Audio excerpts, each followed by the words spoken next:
Hi, everyone. Welcome back to Sugar Mama's Fireplate Podcast. I am financial planner, Canna Campbell.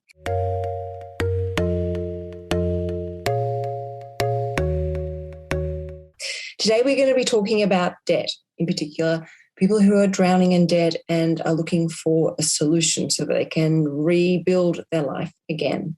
But before we begin, I just want to do a very quick reminder that all of my content, whether it be a blog post, YouTube video, or a podcast, or anything you see on my Instagram account, is always general advice only. There is never investment advice and there is never any personal advice. So please always bear that in mind. If you ever wonder whether something's right for you, go and speak to a financial planner and ask them for personal advice. All right, as I said, we're going to be talking about debt and what to do basically when you're drowning in debt and you can't see light at the end of the tunnel. You don't know how you're ever going to get out of it. It just seems overwhelming and consuming, and it's making you feel very, very unwell. I was reading the other day on the AustralianNews.com website that from a survey that they did, 1/3 of the 10,000 people that were interviewed actually believed that they would never, ever get out of debt. There was no, as I said, light at the end of the tunnel. They will always be in debt, and they'd come to a place where they were just accepted it. They were complacent. There was no way out.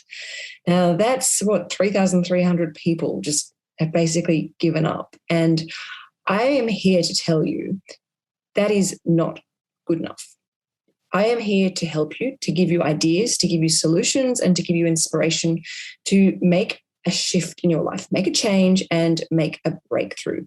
You do not need to live a life drowning in debt. There are solutions and there are different solutions. And that is what I want to talk to you about today. Now, before we begin, I want to remind you that debt is not a nice place to be in. And let's be honest, when you're in debt, you feel overwhelmed, you feel guilty, you feel ashamed, you feel embarrassed, there's lots of regret. It's a very self-destructive place to be in. And because of that, it's not uncommon for people to get deeper and deeper into debt. We all know that when we're not feeling good about ourselves, we don't make great decisions. And this is quite often one of the main reasons why we get deeper into debt. You know, you think, well, I'm already in $800 for debt. May as well just make it $1,000 of debt. Or I'm in $2,500 of debt. May as well just make it $3,000. Or I'm in $8,000 of debt. May as well just make it a nice round $10,000 in debt. We continuously make really bad decisions. And I have to say, I can really relate to that because when I'm eating badly, I'm like, well, I've eaten crap all day. Why don't I just have another cupcake and I'll just start again tomorrow? But tomorrow I'm doing the same thing again, eating badly. So I understand where this mindset and mentality comes from. So today we were talking with Carmel. Hello, Carmel. How are you? Hi, I'm well, thanks. How are you? Well, thank you. Now, Carmel, I know you are, I'm going to call you a debt guru, but what I love like is that. so such a cool thing about you is you're a debt guru, but you've been in debt, and you have been on my podcast when we first launched, almost a year ago. Actually, you came to my house and we got to catch up. It was really lovely, and you shared with me your debt-free story and how you did a landmark course and you got out of debt. Can you just give us a really quick update as to where you're up to now with your debt-free journey? Yeah, absolutely. So I have virtually completely moved away from the debt experience. I no longer really even have to think about debt. For me at the moment, it's all about my investments and growing my investments. And more so recently, I've been very, very focused on superannuation because I actually was not focused on that really at all. Like I guess I took a bit of a different path where it was like debt and then investing, and now I'm working on my superannuation.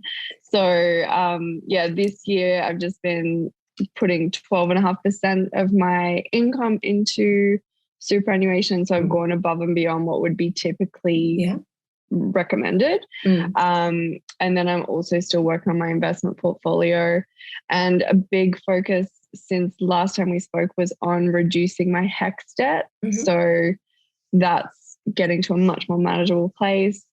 And yeah, that's basically the update. That is, I have the biggest smile on my face and inside, like on my heart.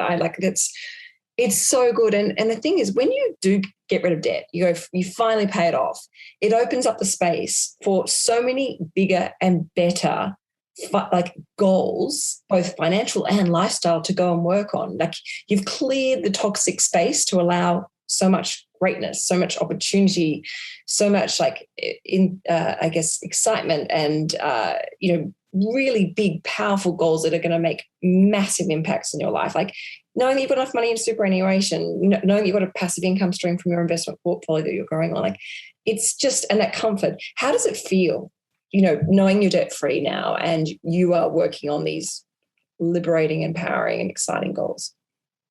Yeah, it's awesome. I mean, I used to, like I said in the last podcast, I used to go overseas on credit and then be kind of like moving money. And just like 2 weeks ago, I heard about this particular bed. This is so random, but I've heard about this particular bed that I really wanted to buy. Yeah. And it was so liberating just being able to pay using the money that I had in my bank account for paying cash for this bed. That was amazing. And you enjoy those things so much more because you're enjoying them guilt-free and you enjoy them with pride, because you're like, I worked for this, and I'm getting on a plane or I'm getting in the car or whichever way you're traveling, knowing I've paid for this upfront in advance, and I've also got spending money ready to go, and I'm going to enjoy this and actually have a proper holiday, not come back and think, great, I've come back from holiday now, but I face all the bills and the debts that are looming and lurking because I just I'm living paycheck to paycheck.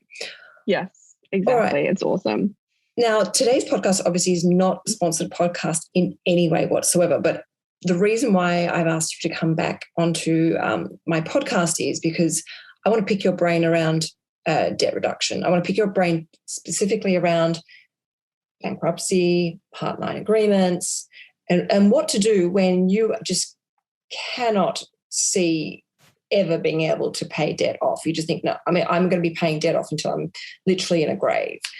Because I think there's a lot of people out there who head down the bankruptcy channel or the Part 9 agreement, not really understanding full consequences, and there are other options available. And I don't necessarily believe, which I'll talk about it further into this podcast, that is the best solution always. I think there's a lot of personal growth from doing things, I guess, the more responsible way, you could say. But can you explain to me what you do for a living and essentially how you help people? Definitely. So I work for a company called Solve My Debt Now, and that's my primary focus at the moment. I actually started off 12 years ago in credit repair. So people would come to us and say, hey, I've got this thing on my credit file. And maybe they had a particular story about why they didn't think it was fair that it was on there. We'd do a full investigation and see if we could get it off. So I started in that space.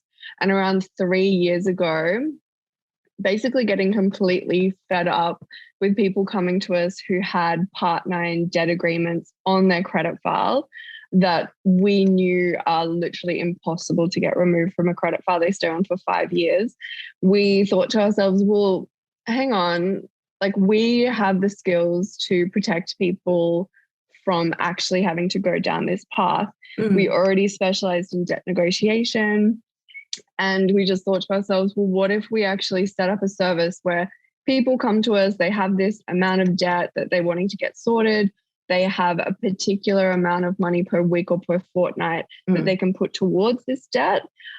We can manage that debt for them, making sure it gets paid on time. We make sure that they're only paying back what's fair that they should pay back. And I guess I have a note about that maybe we can speak about later, like what that exactly means. And basically, we do take over for people their debt in an informal way. So probably the best way to describe what we do would be informal debt agreements. So not the formal Part 9 debt agreements, but the informal debt agreements and debt management. Just listening to that, I feel like I'm not in debt other than a mortgage and some investment debt. I'm like, I feel like this weight come off my shoulder listening to this. Like, it sounds like it's all right. It's going to be okay. This is a plan. These are the steps we need to take, and this is the responsibilities we need to, take ownership of. And, it's it's about growing up and making good all the things we did in the past, which whether it be our fault or whether it be just situational, or accidental, or even being a point taken advantage of if you're financially vulnerable, or which we'll come to in a second. A lot of people, and I've spoken to even friends of mine who are like, oh, I'm in trouble. I've got credit card debts coming out of, I'm up to my eyeballs in credit card debt. I'm thinking of going bankrupt. And I'm like, oh, hang on, like, hold your horses. Like, there's a huge financial handcuff that comes from doing that. And I'll just quickly touch on a few key things, because I think a lot of people who go down that bankruptcy path don't quite realize. But if you do declare bankruptcy, you're declared bankrupt for 3 years and 1 day. And your name is listed on an insolvency index. So anyone can see that you have been declared bankrupt, and that is available online. And it means family and friends and employers and future employers can see that you have previously or currently been bankrupt. You might lose some assets. It is extremely hard or challenging to be able to borrow money in the future and even renegotiate any of your existing loans. And when it comes to your utilities, such as gas and electricity, you may be required, if you've previously been declared bankrupt, to put down a bond. Depending on obviously the severity of your situation, you also might be not allowed to leave the country. That's right. If you are thinking of traveling overseas, you actually have to get permission if you are currently bankrupt. And if your income, starts to go up above a certain limit, you may have to start paying back other people. So there are some serious consequences, and these are just a few of them, that come from going down that bankruptcy path. So if you're thinking about doing that, think twice and do your research before doing so. Carmel, can you explain to me the other option, which is, a lot of people doing at the moment, is going down the Part 9 agreement. Can you explain to me what that is and what the consequences of that? Because that's not really that much better, is it? Not in our experience and in our opinion. It obviously always, with everything, depends on the person's goal, long-term plans, like you've just described. There's a whole lot of things that need to be considered. With Part 9 debt agreements, Part 9 is actually an act of the Bankruptcy Act. So it's Part 9 of the Bankruptcy Act, which is this thing called a debt agreement. Mm-hmm. And it's formal. So similarly, it does go onto that insolvency index. It is, in contrast to the bankruptcy, that information is only held on the index for 5 years. And similarly, it's 3 years and 1 day that you have this Part 9 debt agreement. Except if something happens and you don't pay it off within the 3 years and 1 day, it can get extended. Mm-hmm. Actually, indefinitely, it can be extended until it is finalized, which is obviously quite impactful to people. And similarly with the bankruptcy, credit file for 5 years, and you have to declare it. You have to let people know that you have one if you're trying to go for finance and things like that. And also the difference with it and bankruptcy is you can only go Part 9 debt agreement if you have $99,000 or less, and you cannot put any assets into a Part 9 debt agreement. So you can't go bankrupt you can't do a Part 9 debt agreement for a car loan or any secured assets. It's just for unsecured debt. Yeah. I think that's basically everything. Okay.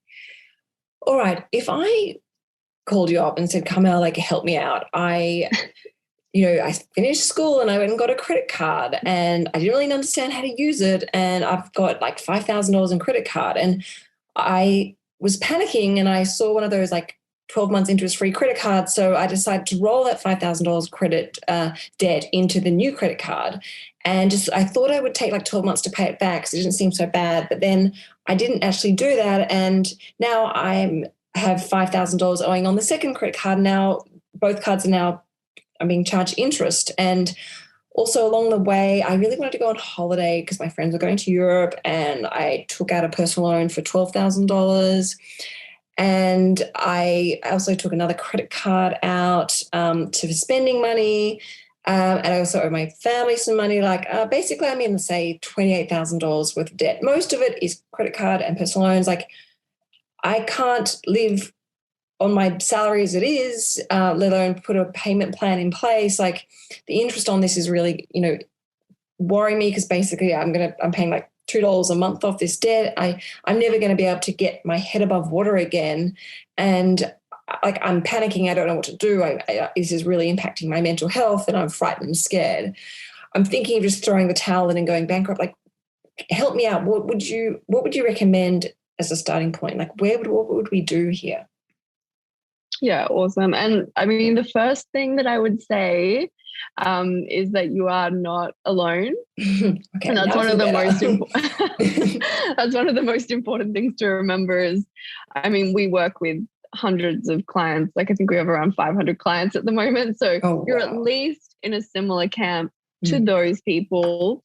And obviously we don't get to everybody. So not every single person that comes to us becomes a client of ours. So just know we have 50 to 100 people a week that inquire through us, and you are by no means alone. And part of the issue is that debt is so, like, in society's mind, so shameful, and you should feel bad about it.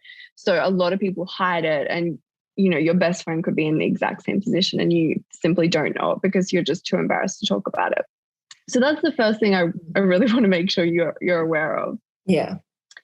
And then secondarily to that, I mean, typically what we do when we have somebody get started with us is to have them fill in a statement of financial position so that you can really get a sense of, okay, where are you exactly at? What are your expenses? What's your income? Where are you at with regards to the debts? Like how much are you currently paying? How much do you owe in total? What's the minimum monthly repayment? Just so we can get a really good sense of exactly where you're up to now. Mm-hmm. If you do choose to become a client of ours, for example, we then contact the companies on our client's behalf to let them know where the client is at. So I guess if you were doing it for yourself, you always have to have a conversation with the company that you owe money to. Mm-hmm. And I think that's why we have so many people that we work for, because a lot of people are so scared to actually take that step. Mm. Or they have taken that step in the past and they have been burned by that company. Okay. Maybe the company hasn't listened, hasn't helped them for whatever reason. But it is so, so important to keep in communication with the company, keep talking to them no matter what and sharing what you're dealing with. So what you're recommending is I would call up the various credit card providers and say, look, I've got myself into trouble. I've, been irresponsible with my credit cards, spent a whole pile of money on just stuff, which I can't show anything for. What can we strike a deal where I, get a discount on my interest rate, or we can set up a slightly more flexible repayment plan? Like, is that what you're suggesting? Exactly. Yeah, that would be the first step. And this is something you could potentially do. Like that's what you do for people. You make those phone calls on their behalf. And exactly. We just offer a service that basically does that for them and make sure it all works so that the amount of money that you have to put towards your debts on a weekly or fortnightly basis, or however often you get paid, is distributed in the best way, considering the debts that you have. Yeah. So you're essentially holding people's hand as they go through the debt-free journey. Absolutely. Really nice. We do offer like a full service that, I mean, a lot of people say to us, look, in the first couple of weeks, they'll still get a lot of contact from the companies and they'll still be demanding their money from them personally. But over time, the noise does slow down and pause, which obviously frees them up to create that space. And similarly, if they did that for themselves, if you're in communication with these companies and you're virtually, I'll be honest, you have to demand assistance for the most part. It's one of the reasons why we're so good at what we do is we know what these companies can and cannot do legally. Yeah. So for us, we know that if they don't do something that they technically should do according to the law. We do have systems in place to hold them to account. So it is important that if you are doing this yourself, like you are demanding the assistance that you know is going to work for you. One of the biggest pitfalls is making promises on the basis of what the company requests that you pay versus looking at your overall situation and saying, this is actually what I can afford. Yeah. Because that actually goes badly for people in the long run. You have to be straight and tell them exactly what you can and cannot do. So you essentially have a far greater rapport in the negotiating process in getting someone on a debt-free journey or debt-free path. In our experience, like people come to us and say, I've called this company 6 times, like I've told them my situation, they're not listening, they just keep telling me this and this and this. We start working for them.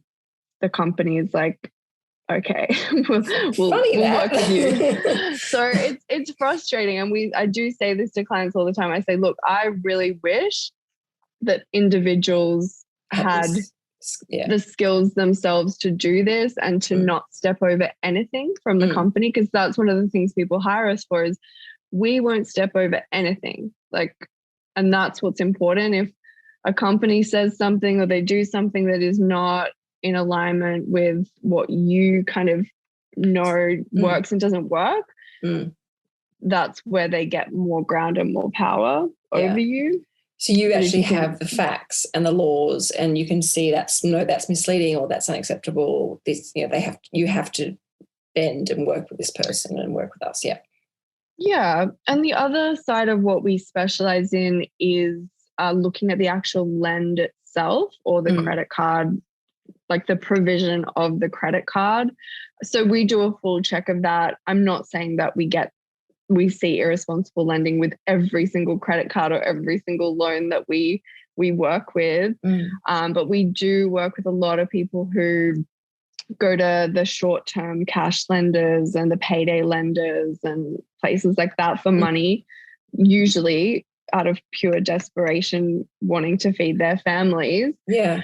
The vulnerable, this is the problem. Yeah. Absolutely. And also some people that you just be like, I would never have imagined that type of a person would go for that type of a loan.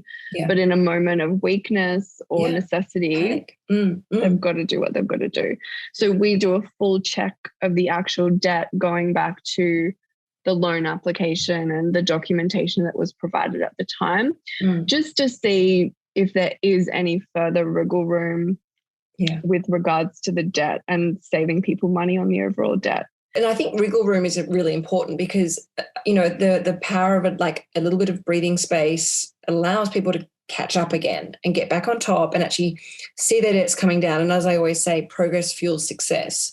So, I know for myself, if I'm trying to get back into jogging again, and when I say jog, I jog for like 10 meters and walk for 10 meters. But seeing that progress, I'm like, I feel inspired to keep going. I look forward to my next jog for 3 or 4 days later. So I'm like, you know what?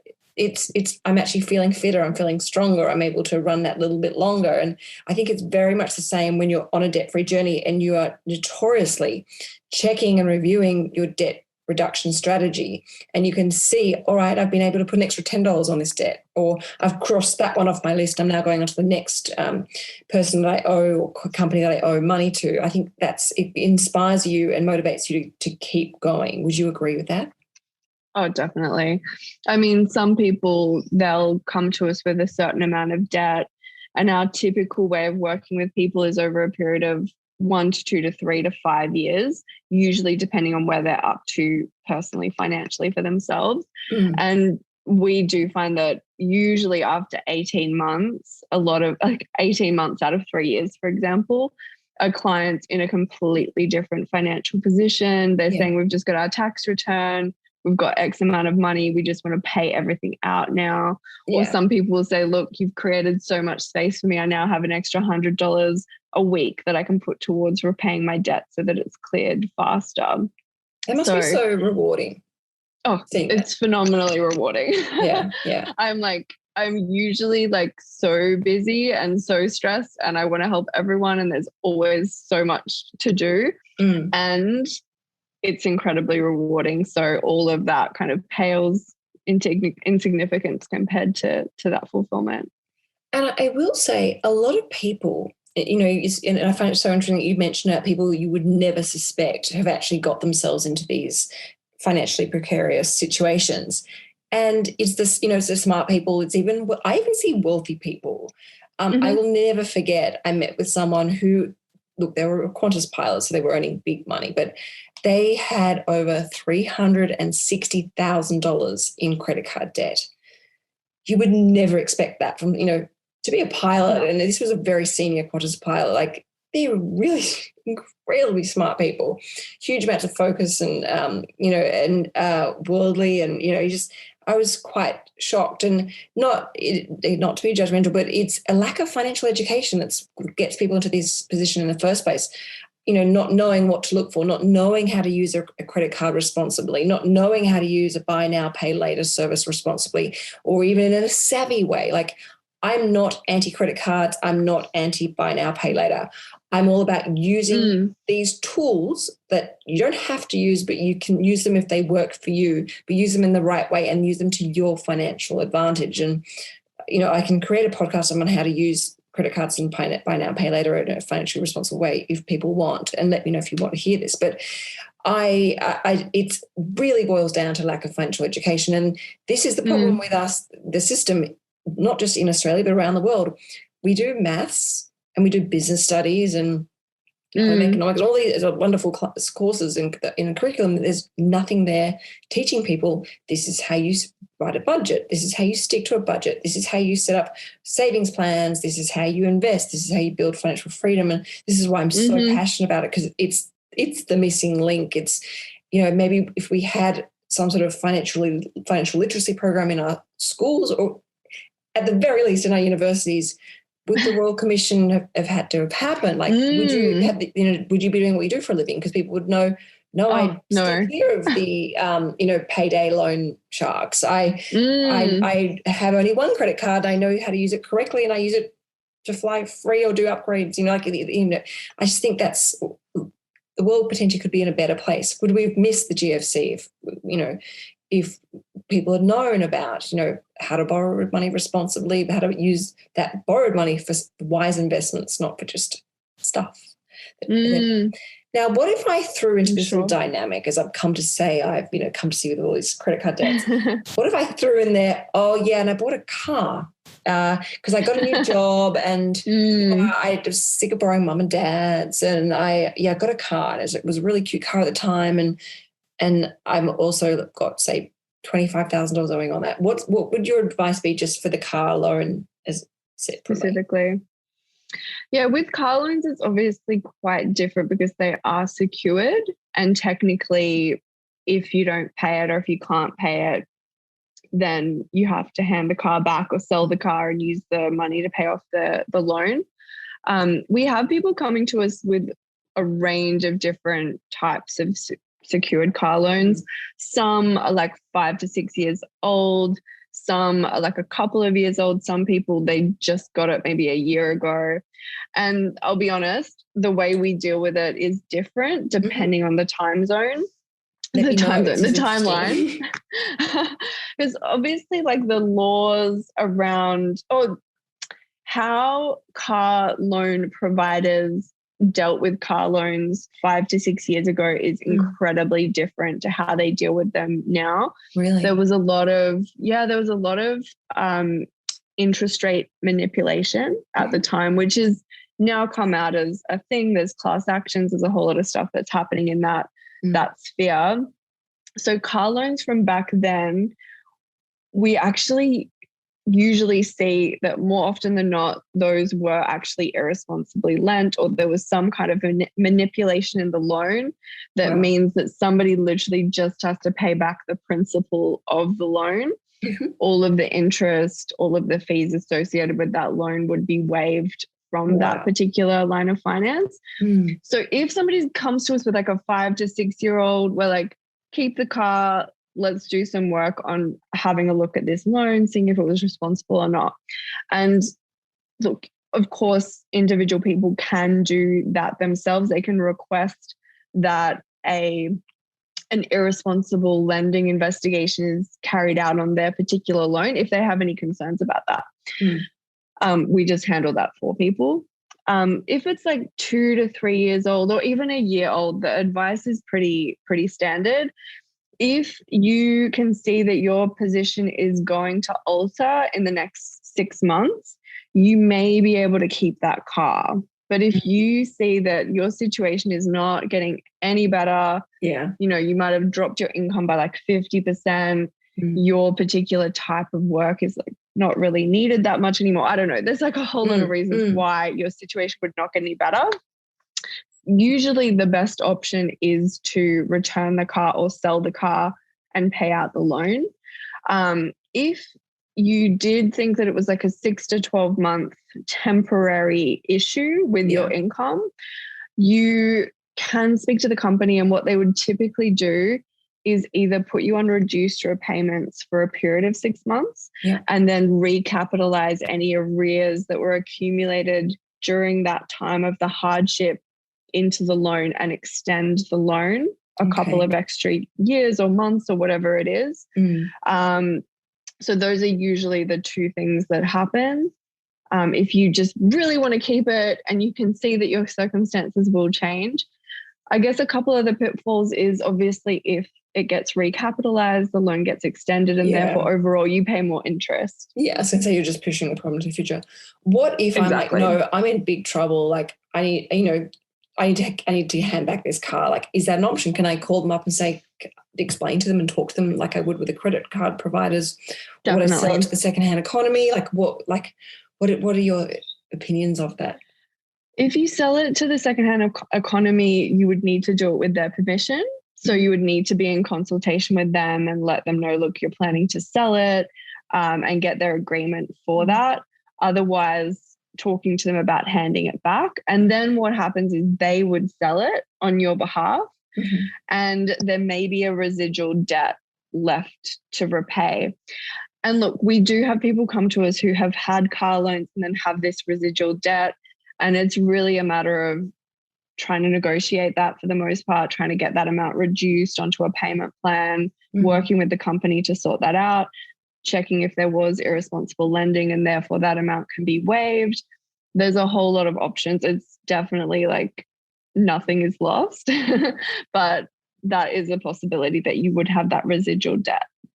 With irresponsible lending, and obviously it happens, and people get taken advantage of. They get misled, and there's deception. And do you see it that often? And in those situations, do you see those debts sometimes being wiped completely? Yes and yes. Yeah. Wow. We see it often, and we do see it wiped. It does depend on the status of the debt and how much somebody is paid towards it.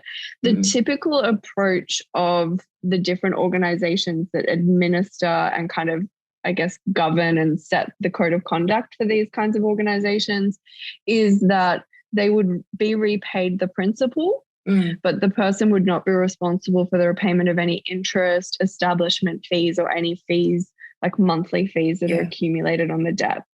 And we actually really like that because we do, even though we're obviously trying to get people's debts waived and help them as much as we possibly can, we do also appreciate that these companies have paid people money.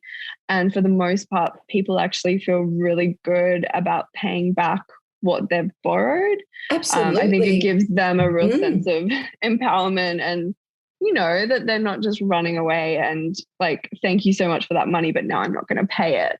I think most people want to do the right thing. Like they'll take ownership and accept, okay, I've got myself in way too deep, but I'm happy to work with you and do my absolute very best to clean this mess up and make good again. Wow. Can you share with me just a couple of stories, of people that you've seen, like, I guess not feel good stories because they're real stories, but where you've seen them, you've helped, made a significant change for people?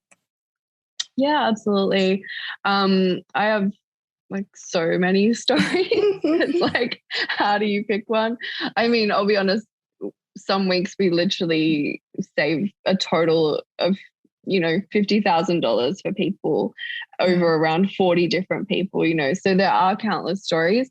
One person that is always going to be very dear to my heart, this woman from Queensland contacted us and she said, look, I've been contacting the banks. I've got 2 credit cards. One's 14,500 and it was around 24.5% interest. Wow. The other was 20,000 and it was around 13.99% interest.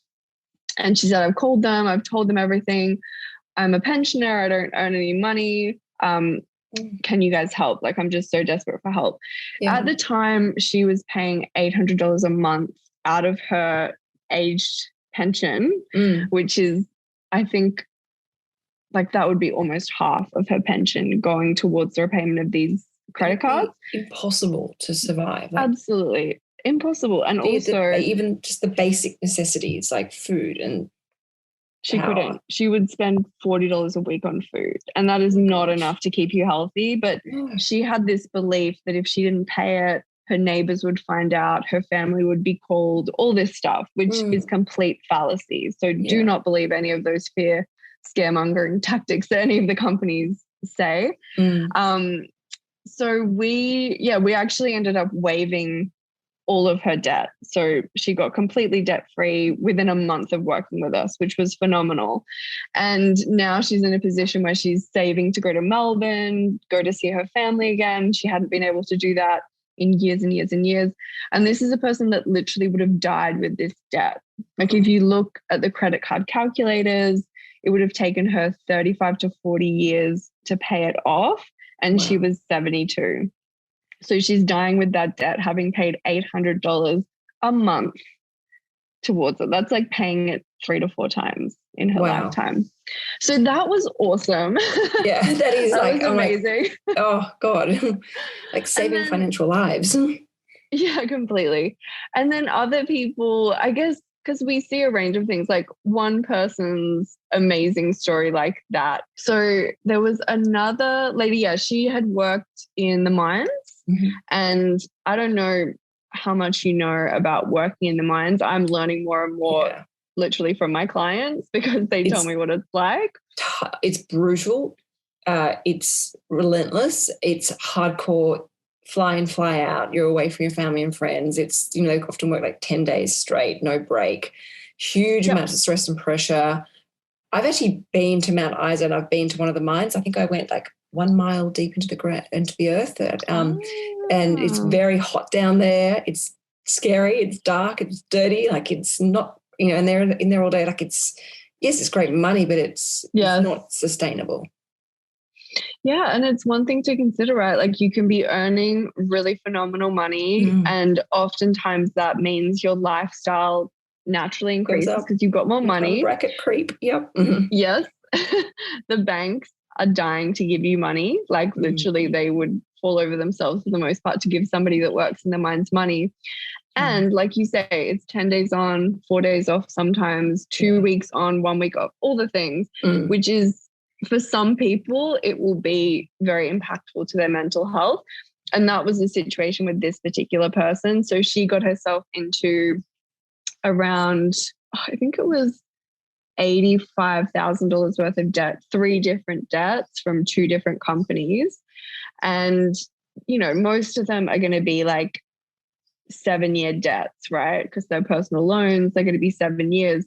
If you only last in the mines with that kind of money for 1.5 years, you then have debts like from what you were earning the mining money, and you're now back living a normal life, possibly not being able to earn anything. And this was her situation. She had a home loan, she had these debts, and we went back and forth with the banks. Some of the negotiations we do take 6 to 12 months. So that's the effort that we put into it, is back and forward, providing documentation, basically everything we could to have them see what this person was dealing with. And in the end, one of the banks who had 2 of the loans completely waived $63,000 worth of debt. Wow. And the other one, we were able to keep the debt as the amount that it was, but she didn't have to pay any further interest, and she could pay it back at a rate that worked for her. That's so good. How And do that's you, not like random. was It that- happens more often than you would expect. that happens more often than you'd expect. Wow. Okay. How do you charge? Because I mean, you're a financial hero here. Like, how do you make money? Like, obviously, you're not doing this for free, because it sounds like there's a lot of phone calls and a lot of negotiations and pushback, and I'm sure you have to be on your toes with the people you're dealing with. I'm sure there are some questionable people behind these companies. Like, how do you make money from this? So we do charge, basically, when it comes to bankruptcy, Part 9 debt agreements, all that kind of stuff, even though they are kind of getting people out of debt, there are fees involved. Like, to go bankrupt, it costs a certain amount which is taken out of the estate. To do the Part 9 debt agreement, they charge administration fees and they charge setup fees as well. So we follow a similar structure to that, whereby we do have setup fee, we have administration fees, and we also charge a debt negotiation fee. Okay. And we only charge that if we save people money, obviously. If we're not saving people money, we don't charge that. But that's really just an extra incentive for us to do that. Yeah. And as with everyone, we have full conversations with them about what's going to work for them, And let them know the fees and tell them what it's going to take over time. Okay. But yes, we do definitely charge money for the service. Yeah. Look, obviously this is not a sponsored podcast in any way whatsoever. I wanted to be able to pick your brain and give people solutions. I've never been in debt like that, so I would never even know that you could potentially call up a credit card company or a car provider and say, hey, can you help me out here? I didn't even know that was an option. So what you've shared today, is extremely valuable to so many people. Now, as we get towards the end of this podcast, I just want to ask you a quick question. What would your advice be to someone who is in debt and is starting to feel that uneasiness, that fear, that anxiety? Yeah, I think the most important thing in our experience has been to ask for support in whatever way that is. Calling the company that you owe money to and asking them for support. If there is somebody that you trust or know, or, value their opinion or their insight that can really hold that space for you, like, speak to people about it. Don't feel like you're alone, and don't kind of keep it in and keep it to yourself. You can, of course, always call us. Whether or not people go through our service, we're always really happy to chat to people and kind of reassure them that they're not alone. There's also financial counselors, so you can get in touch with a financial counselor to get assistance from them. That would be my top recommendation. You must ask for support. Yeah. So you've heard it from Carmel directly. Get in there quickly. Don't sit on it for too long and let it fester away, and let it, because it can very easily compound. Look, everyone, thank you so much for listening to today's podcast on Sugar Mama's Fireplay podcast. I'm going to link in the podcast description Carmel's details. So if you are feeling overwhelmed and feel like you need to have a chat, you can reach out to her. And as I said, this is not a sponsored podcast in any way whatsoever. I'm just trying to help you, because I really don't believe you need to live a life in this situation. As we've explored, there are solutions, there are ideas, there are strategies to get you out of it. You don't have to necessarily look at bankruptcy or a Part 9 agreement. There are smarter solutions. And I'll tell you this, I've helped thousands of people out of debt myself. And I've had people sit in front of me, and I remember one client of mine, she was in $80,000 worth of credit card debt. And it took a couple of years to get her out of this debt, but she is so proud of herself and she's done all the hard work. Yes, I've helped coach her throughout the process, but she's done all the hard work, and she's like, I feel so good. I am never going to let myself ever get into that position again. Doing it the right way and actually taking accountability and responsibility and going, you know what, I got myself into this. I'm going to get myself out. I'm not going to run away from the problem and pass the buck. When you do it the right way, it is highly unlikely you'll get back into that position again, because you know how painful and how annoying and frustrating and slow it is to get out. You do get out, and obviously how slow it is up to you, but you learn the hard way, and that is the best way, I think, sometimes to learn. All right, everyone. As I said, thank you so much for listening. And if you could take a moment to leave me a rating and review, I would greatly appreciate it. And of course, if you're enjoying my podcast and you want to make sure that you are switched on and get the podcast the moment they're published, of course, download the Podbean. Well, sounds like I'm going to go to the pub. No, the Podbean app, and you will get notified at the moment my podcasts go live, which is normally every Monday morning around about 5 a.m. Well, everyone, in the meantime, enjoy the rest of your week. Please don't drown in debt. Look for solutions, look for strategies, and as Carmel said, get in early. All right, everyone, enjoy the rest of your week, and I'll see you on YouTube on Thursday for a fresh video. Ciao for now.